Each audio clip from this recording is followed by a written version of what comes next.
You know, how do you want to meet Jesus when he comes? ಆತನು ಬಂದಾಗ ನೀವು ಹೇಗೆ ಸಂಧಿಸಲಿಕ್ಕೆ ಇಷ್ಟಪಡ್ತೀರಾ? Do you want to somehow scrape your way into heaven? ನೀವು ಹೇಗಾದರೂ ತವಳಿಕೊಂಡು ಪರಲೋಕಕ್ಕೆ ಹೋಗಬೇಕು ಅಂತ ಬಯಸ್ತೀರಾ? ಇಲ್ಲ.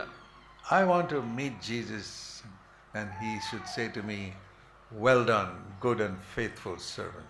ನಾನು ಯೇಸುವನ್ನು ಸಂಧಿಸಿದಾಗ ನಾನು ಇಷ್ಟಪಡ್ತೇನೆ, ನನ್ನ ಮಗನೇ, ನನ್ನ ಪ್ರಿಯನಾದ ಮಗನೇ, ನೀನು ನಂಬಿಗಸ್ತನು ಅಂತ ಹೇಳುವಾಗೆ ಹೇಳಬೇಕು ಅಂತ ಬಯಸ್ತೀನಿ ನಾನು. Don't you want to hear that from Jesus? ಯೇಸು ಸ್ವಾಮಿಯಿಂದ ಅದು ಕೇಳಲು ಬಯಸೋದಿಲ್ಲ ನೀವು? All the medals and honors and Bharat Ratna and all is nothing compared to Jesus saying well done. ಎಲ್ಲ ಪದವಿಗಳು, ಭಾರತ ರತ್ನ ಏನೂ ಅದಕ್ಕೆ ಸಮಾನವಿಲ್ಲ.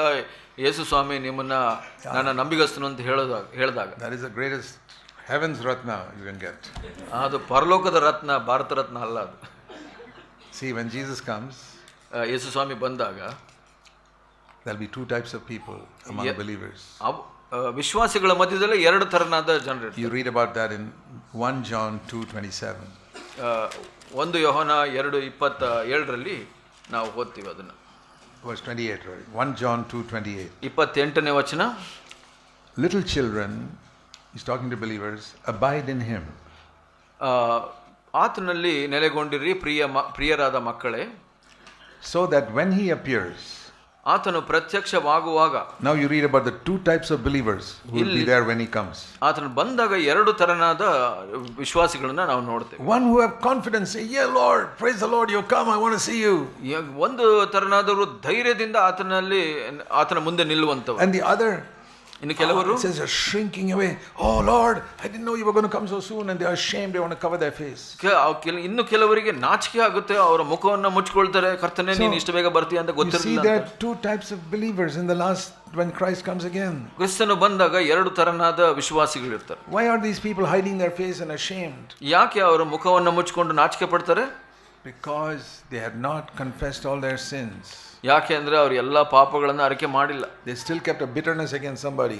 ಯಾರ ಮೇಲನೋ ಒಂದು ಬೇಸರವನ್ನು ಇಟ್ಕೊಂಡಿರ್ತಾರೆ ಹೃದಯದಲ್ಲಿ. Kept some hatred against somebody whom they didn't like. ಯಾರ ಮೇಲೋ ಯಾರನ್ನ ಪ್ರಿಯನ್ನ ಇಷ್ಟಪಡೋದಿಲ್ಲ ಅವರ ಮೇಲೆ ಒಂದು ಕೋಪವನ್ನು ಇಟ್ಕೊಂಡಿರ್ತಾರೆ. But Jesus has taught us to forgive everyone. ಆದ್ರೆ ಯೇಸು ಸ್ವಾಮಿ ಹೇಳಿದ್ರು ಎಲ್ಲರನ್ನೂ ಕ್ಷಮಿಸಬಿಡು. Remember this. ನೆನಪಿಟ್ಕೊಳ್ಳಿ ಇದನ್ನು. We cannot fellowship with all believers, but we can forgive everybody. ನಾವು ಎಲ್ಲ ವಿಶ್ವಾಸಿಗಳ ಜೊತೆ ಅನ್ಯೋನ್ಯತೆ ಮಾಡಲಿಕ್ಕೆ ಸಾಧ್ಯ ಇಲ್ಲದೆ ಇರಬಹುದು, ಆದ್ರೆ ಎಲ್ಲರನ್ನು ಕ್ಷಮಿಸಬಹುದು ನಾವು. So many believers are so selfish and they do so many wrong things. ಬಹಳಷ್ಟು ವಿಶ್ವಾಸಿಗಳು ಸ್ವಾರ್ಥಿಗಳಾಗಿರ್ತಾರೆ, ಬಹಳಷ್ಟು ತಪ್ಪುಗಳನ್ನು ಮಾಡ್ತಾ ಇರ್ತಾರೆ. We can love them, but we can't work with them. ನಾವು ಅವ್ರನ್ನ ಪ್ರೀತಿಸಬಹುದು, ಆದ್ರೆ ಅವ್ರ ಜೊತೆ ಸೇವೆ ಮಾಡ್ಲಿಕ್ಕೆ ಆಗೋದಿಲ್ಲ. We can't fellowship with them. ಅವ್ರ ಜೊತೆ ಅನ್ಯೋನ್ಯತೆ ಮಾಡ್ಲಿಕ್ಕೆ ಸಾಧ್ಯ. But we must not hate them. ಆದ್ರೆ ಅವ್ರನ್ನ ಹಾಗೆ ಮಾಡಬಾರದು. There are many believers in the world who disagree with me. ಬಹಳಷ್ಟು ವಿಶ್ವಾಸಿಗಳು ನನ್ನ ಜೊತೆ ಒಪ್ಕೊಳ್ಳೋದಿಲ್ಲ ನಾನು ಮಾಡುವಂತ ಕಾರ್ಯಗಳನ್ನು. Some of them hate me and say I'm a false prophet and all that. ಕೆಲವರು ನನ್ನನ್ನ ದ್ವೇಷಿಸ್ತಾರೆ, ನಾನು ಸುಳ್ಳು ಪ್ರವಾದಿ ಅಂತ ಹೇಳ್ತಾರೆ. And they write articles against me. ನನ್ನ ವಿರುದ್ಧವಾಗಿ ಲೇಖನಗಳನ್ನು ಬರೀತಾರೆ. I don't have time to read all of them. ನನಗೆ ಅದನ್ನೆಲ್ಲ ಓದಲಿಕ್ಕೆ ಸಮಯ ಇಲ್ಲ. I love them and I say, oh, God bless you. ನಾನು ಅವ್ರನ್ನ ಪ್ರೀತಿಸ್ತೀನಿ, ದೇವರು ಆಶೀರ್ವದಿಸಲಿ ಅಂತ. Because it is, I can say this before God. ದೇವರ ಮುಂದೆ ನಾನು ಎದ್ದು ಹೇಳ್ತೀನಿ, today, ಇವತ್ತು it is impossible for me to hate anyone. ನನಗೆ ಅಸಾಧ್ಯ ಯಾರನ್ನಾದರೂ ದ್ವೇಷ ಮಾಡುವ. Once it was, I could hate people. ಒಂದು ಸಲ ಆಗಿತ್ತು ದ್ವೇಷ ಮಾಡ್ತಾ. Now God has done such a work in my heart. ನನ್ನ ಹೃದಯದಲ್ಲಿ ದೇವರು ಇಂಥ ಕಾರ್ಯಗಳನ್ನು ಮಾಡಿದ. Showed me how much He loved me. ಆತನು ಎಷ್ಟು ಪ್ರೀತಿಸಿದಾನೆ ತೋರಿಸಿದ್ದಾನೆ. I cannot hate people. ನಾನು ಜನರನ್ನ ದ್ವೇಷಿಸಲು ಸಾಧ್ಯವಿಲ್ಲ. God has given me His nature. ಆತನ ಸಾರೂಪ್ಯವನ್ನು ನನಗೆ ಕೊಟ್ಟಿದ್ದಾನೆ. Even Jesus could not fellowship with the Pharisees. I cannot fellowship with many Christians. ಯೇಸು ಸ್ವಾಮಿ ಪರಿಸರ ಜೊತೆ ಅನ್ಯೋನ್ಯತೆ ಮಾಡ್ಲಿಕ್ಕೆ ಆಗಿಲ್ಲ, ಹಾಗೆ ಬಹಳಷ್ಟು ಕ್ರೈಸ್ತರ ಜೊತೆ ನಾನು ಅನ್ಯೋನ್ಯತೆ ಮಾಡ್ಲಿಕ್ಕೆ ಆಗಿಲ್ಲ. But He loved them. ಆದ್ರೆ ಅವರು ಪ್ರೀತಿಸಿದ್ರು. He loved them so much He died for them. ಪರಿಸರನ ಎಷ್ಟು ಪ್ರೀತಿಸಿದ್ರು ಅಂದ್ರೆ ಅವರಿಗಾಗಿ ಸತ್ತರು ಯೇಸು ಸ್ವಾಮಿ. I have not come to that level of being willing to die for people. That's still some higher level. ನಾನು ಇತರರಿಗೆ ಸಾಯುವಷ್ಟು ಮಟ್ಟಿಗೆ ನಾನು ಆ ಮಟ್ಟಕ್ಕೆ ಬಂದಿಲ್ಲ ನಾನು. But I want to get there. ನಾನು ಅಲ್ಲಿಗೆ ಹೋಗ್ಲಿಕ್ಕೆ ಇಷ್ಟಪಡ್ತೀನಿ. I want to love. ನಾನು ಪ್ರೀತಿಸಲು ಇಷ್ಟಪಡ್ತೀನಿ. I really say I can love my enemies today.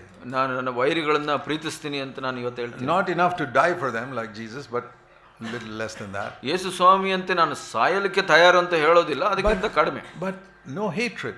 ಆದ್ರೆ ಯಾರ ಮೇಲೂ ಹಾಗೆ ಇಲ್ಲ. No bitterness. ಅದರ ಮೇಲೆ ಕಹಿ ಭಾವನೆ ಇಲ್ಲ. ಯಾರು people have done harm to me, I have forgiven them long ago.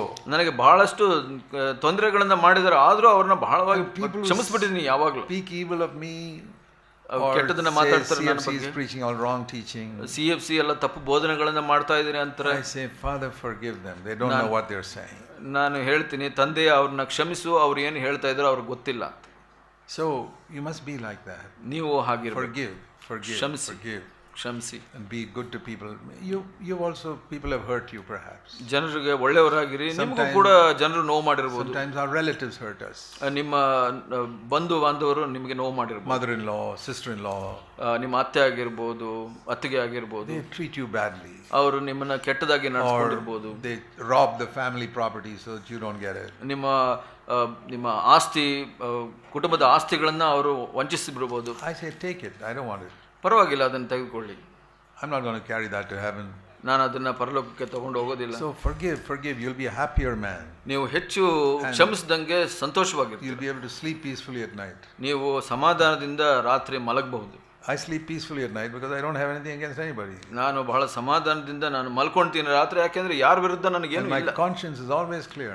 ನನ್ನ ಮನಸ್ಸಾಕ್ಷಿ ಯಾವಾಗಲೂ ಶುದ್ಧವಾಗಿದೆ. If I've accidentally hurt somebody, I ask forgiveness. ಅಕಸ್ಮಾತಾಗಿ ನಾನು ಯಾರಿಗಾದ್ರೂ ನೋವು ಮಾಡಿದ್ರೆ ಅವ್ರನ್ನ ಕ್ಷಮೆ ಕೇಳ್ತೀನಿ. ನಾನು I go to bed, sleep peacefully because of good conscience. ನಾನು ಹಾಸಿಗೆಗೆ ಹೋದಾಗ ಒಳ್ಳೆ ಮನಸ್ಸಾಕ್ಷಿಯಿಂದ ಹೋಗಿ ಮಲಗ್ತೀನಿ. If you live like that, ಹಾಗೆ ಜೀವಿಸಿದ್ರೆ when Christ comes, you will not shrink in shame. You'll say, praise the Lord, I'm ready to meet you, Lord. ಕ್ರಿಸ್ತನು ಬಂದಾಗ ನೀವು ನಾಚಿಕೆ ಪಡೋದಿಲ್ಲ, ನೀವು ಧೈರ್ಯವಾಗಿರ್ತೀರ.